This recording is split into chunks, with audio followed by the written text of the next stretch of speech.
Estoy con la grata compañía del doctor Iván Rodríguez. Él es rector de la Universidad Particular Ricardo Palma, ha sido varias veces presidente de la Asamblea Nacional de Rectores y hoy también encabeza una asociación que agrupa a las universidades privadas, ¿no? Y públicas también. Y lo hemos invitado porque el tema de la educación ha saltado al primer plano a propósito de esta huelga magisterial. Y quería abusar de su paciencia, doctor, para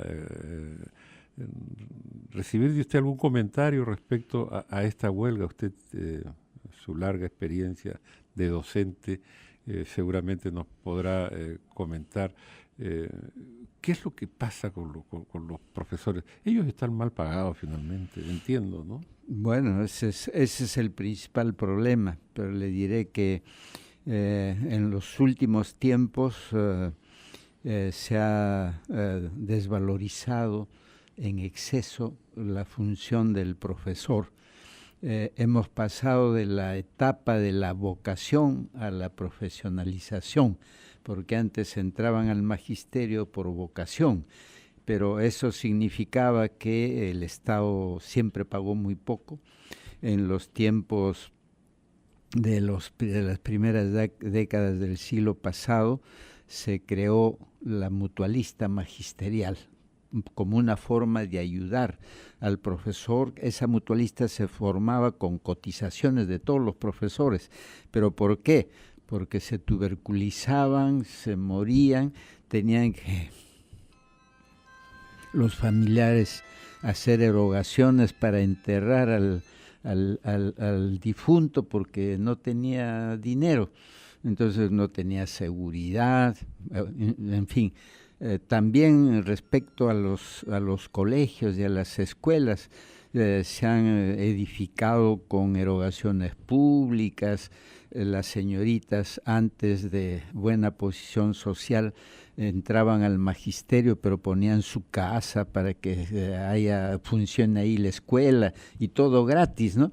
Pero entonces cuando pasa a ser una profesión ya no pueden pues vivir así, ¿no? En la propia universidad los profesores nunca vivieron del sueldo de la universidad, o eran abogados o eran médicos y vivían de sus consultorios y de sus honorarios del ejercicio de la profesión, tanto que una ley universitaria establecía la reelección de las autoridades, pero siempre que se dedicaran a su cargo, ¿no? Porque era una ocupación secundaria. La docencia era una forma de adquirir prestigio, estima social, ¿no? Pero ahora los tiempos son totalmente distintos, entonces como es una profesión y una profesión importante, tiene que ser adecuadamente remunerada y aparte de eso tener todas las otras los otros beneficios como becas, como estimulación de los profesores que sobresalen por sus méritos, porque estudian más, porque tienen mística en el trabajo, etcétera, ¿no? Y algunos con mucho ingenio, ¿no?, para transmitir el conocimiento. Me contaban una anécdota de un profesor allá en la Amazonía que con una naranja hacía clase de botánica, de matemática, hasta de historia, ¿no? Y claro, no es que tampoco se necesiten demasiados recursos, pero sí ya los tiempos modernos demandan también el uso de modernas tecnologías, ¿no?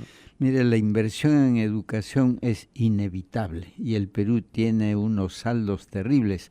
A mí me da muchísima tristeza el que estemos en el siglo XXI y los lastres de la educación no se han superado. Comenzamos por el analfabetismo. Si nosotros tomamos una referencia fundacional de la República, que establecía una de las motivaciones y los principios de la independencia, era el de universalizar las primeras letras, ¿no? Así se expresaban. Eso significaba que todos tenían que pasar por la escuela, por el beneficio de la educación. Imagínense, es en 1821, estamos en el 2017, ya para cumplir 200 años, y ese ideal que motivó la independencia no se cumple. Tenemos una infinidad de problemas, ¿no? Y problemas en todo lado. El magisterio es uno, es importante, pero también tenemos por el lado de los alumnos, ¿no? La anemia, el raquitismo, las enfermedades, la desnutrición. Yo he trabajado en Colegio Nacional cuando salí de la universidad, y a mí me daba muchísima pena trabajar con alumnos que se iban sin tomar desayuno, o en esos tiempos el desayuno del ultra pobre era té con camote sancochado, y entonces yo los veía, ¿no? Tenían el interés de aprender, pero es decir, el cerebro y en general la fisiología de su salud no les permitía, se esforzaban, querían, pero no era posible por su estado, ¿no? Entonces, niños que estaban en situación de abandono, que ellos tenían que vivir por ellos mismos. Había un alumno de segundo año que vendía periódicos, o lustraba zapatos, o lavaba carros para poder sobrevivir. Entonces, y eso pues no es de una minoría, es una mayoría.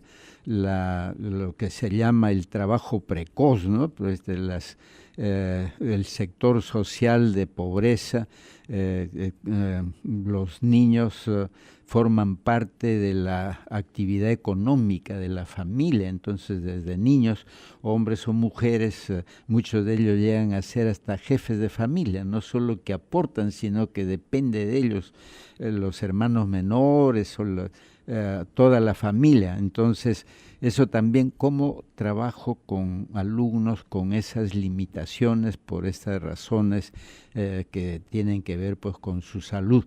Después la infraestructura, imagínense que hasta la fecha, y acá en Lima, capital de la República. Sí, el que llega tarde no alcanza carpeta y se tiene que sentar en el suelo. Sí, pues escuelas sin baños. El colegio de acá, San Martín de Porres. Así, y por último le digo, lo de los materiales didácticos.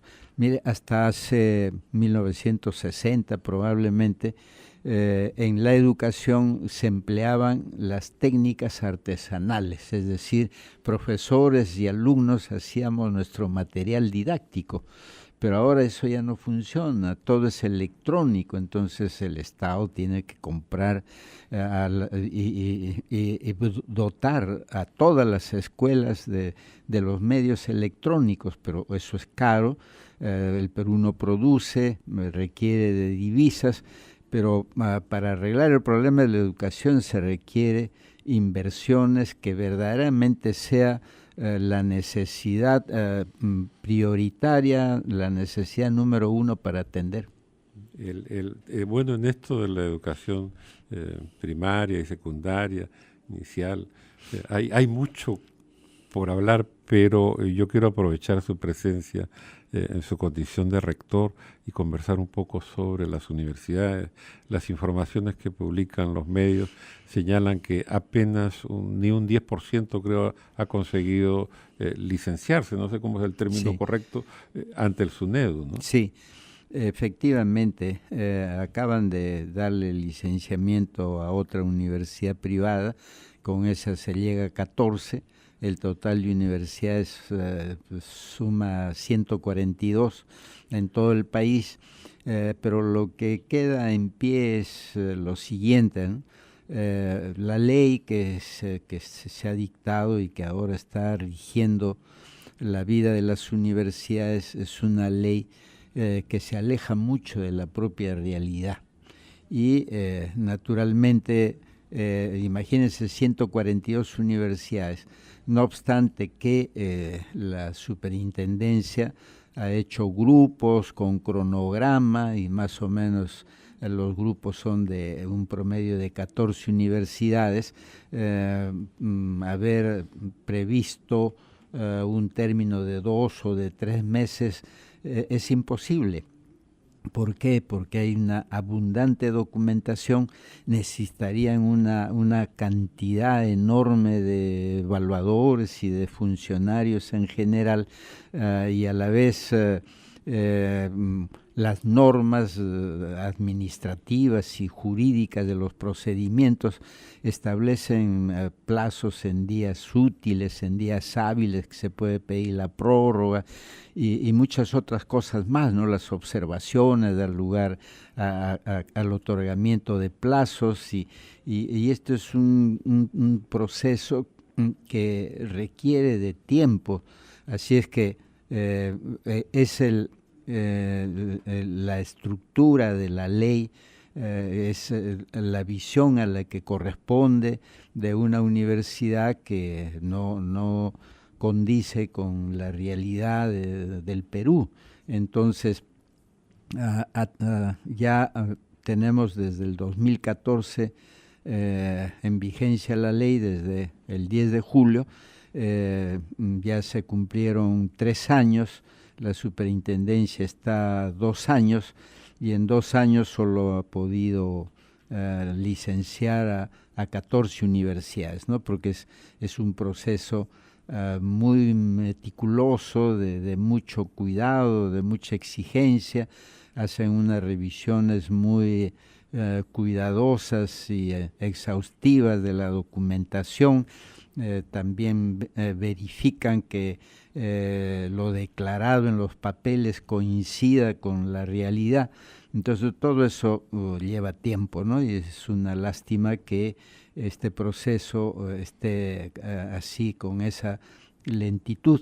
Ahora se ha trazado la superintendencia una meta hasta el 2018, pero ya el 2018 ya lo tenemos a la vuelta de la esquina, así que no sabemos cómo el asunto va a seguir desarrollándose. En cuanto al licenciamiento, pero también he escuchado críticas a la misma ley, como por ejemplo que creo que suprimen el vicerrectorado académico o administrativo y lo reemplazan por un gerente, ¿no? Sí. O que solamente pueden existir 2 ciclos a lo largo del año académico, cuando antes había la posibilidad de 2 ciclos y medio, no sé. Sí, es cierto, hay muchas cosas, se ha retrocedido, ¿no? Las debilidades de la ley no solo está en que se ha afectado la autonomía, que es un órgano adscrito al ministerio, que está integrado por personas desvinculadas de la comunidad universitaria,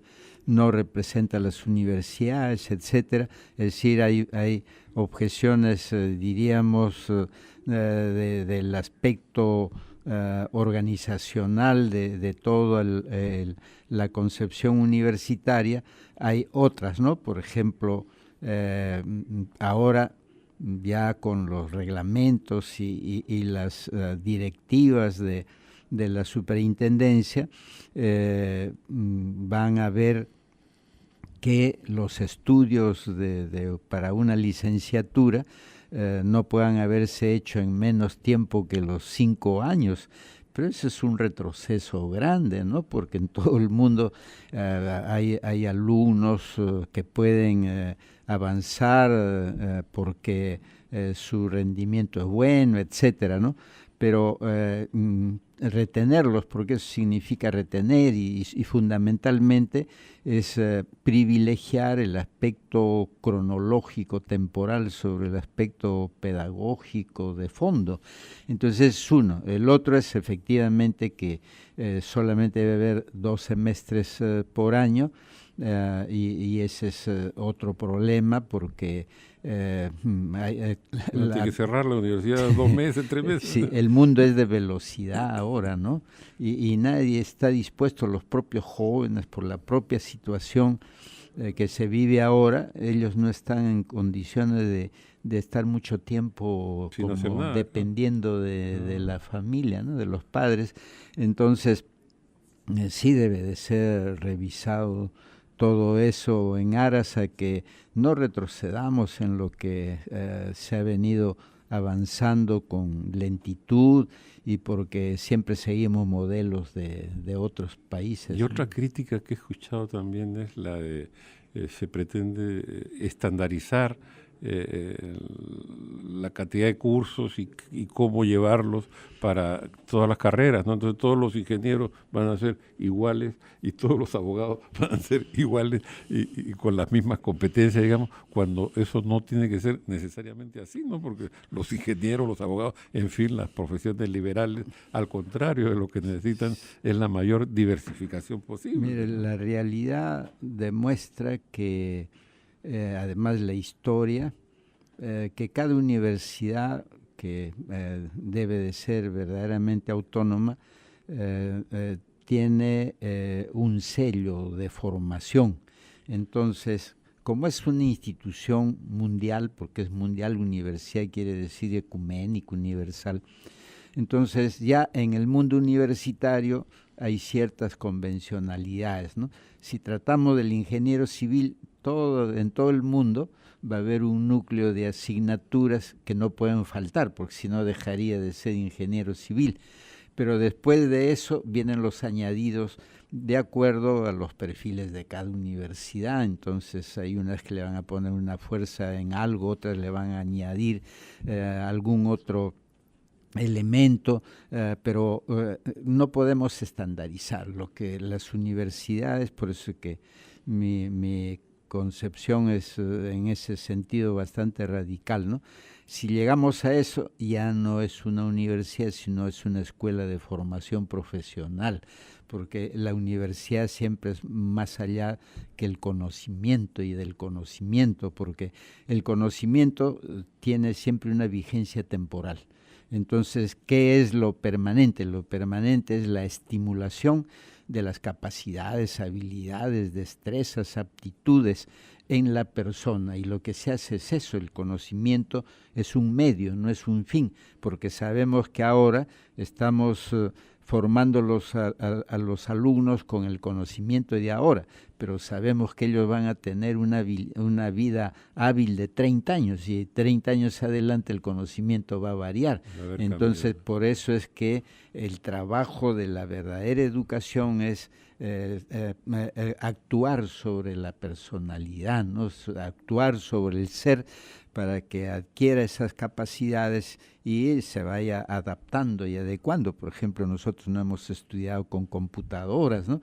Pero las personas mayores también han entrado a ese mundo de las computadoras. ¿Por qué? Porque nos han desarrollado las habilidades, las capacidades y las destrezas para ir adecuándonos a los cambios que inevitablemente se producen en la humanidad.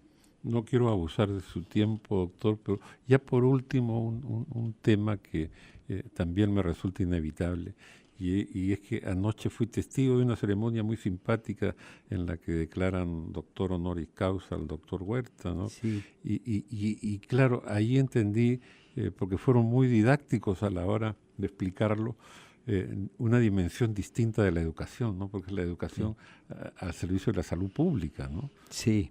Bueno, yo le diría, la educación está infiltrada en todo. Ahora hay unos términos que se usan con mucha generalización, ¿no? Que es transversal. Está en todo, en todas las manifestaciones de la vida. Supóngase esto de los accidentes de tránsito, está por medio de la educación. Cuando las personas alcancemos un nivel de educación verdadero y mayor, entonces cuando a través del proceso de lo que le llamamos la educación, humanicemos, ¿no? Porque la educación en realidad se explica así. ¿Qué es la educación? Es un proceso de humanización, es decir, vamos dejando todo lo zoológico que todavía tenemos los seres humanos, ¿no? Para que verdaderamente alcancemos ese nivel de ser racional, de ser de valores, de afecto, etcétera. Entonces, la educación está infiltrada absolutamente en todo, ¿no? Esto es la violencia en la mujer o contra la mujer, es igual, ¿no? Es cuestión de educación y es educación de unos y de otros, tenemos que educarnos. La población peruana se caracteriza por bajos niveles de educación, pero también por bajos niveles de cultura, que es lo más triste, ¿no? Entonces no solo es el analfabetismo, no solo es las bajas niveles de escolaridad, ¿no? Es esto de la comprensión lectora, por ejemplo.